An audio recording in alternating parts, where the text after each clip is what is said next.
Welcome back. We are on experience number 12. Today we are discussing the Italian composer and violinist Giuseppe Tartini. He was very well known as a virtuoso during his own lifetime. When he was in school, not only was he known for violin playing, but he also excelled in fencing. I guess that was a thing at his school. He mostly wrote secular music. He did not really write church music. A lot of people found that was their, best source of income, but he was not one of those. After his life as a composer, he dedicated the last 20 years of his life to the study of music theory, and he wrote a big treatise on the theory of music. Because he played so well, people thought he had an extra finger on his left hand. He did not, in fact, but the myth surrounded him. His best known surviving work is called the Devil's Trill Sonata.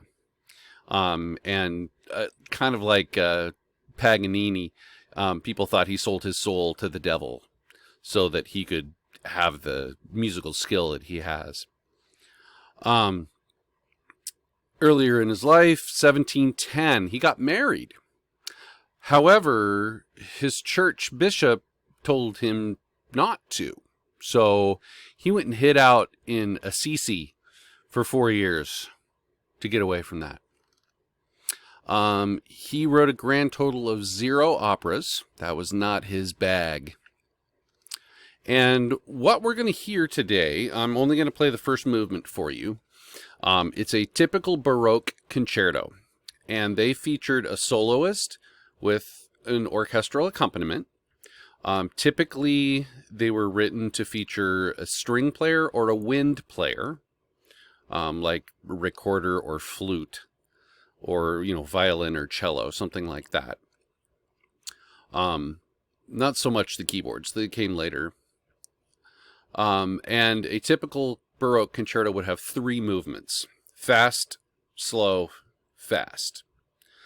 So that's, if you're writing a Baroque concerto, now you know a little bit about the format.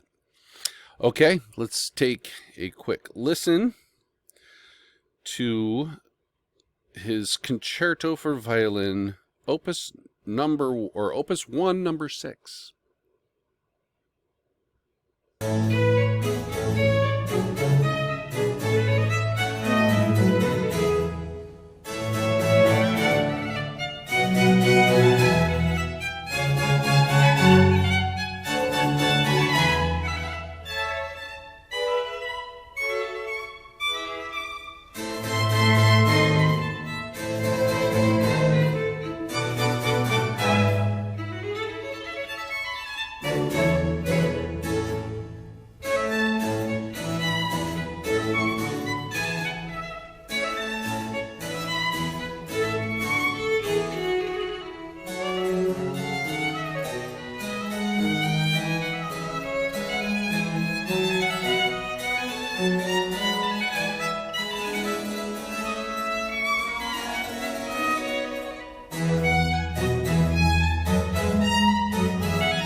So there you have your first taste of a Baroque violin concerto.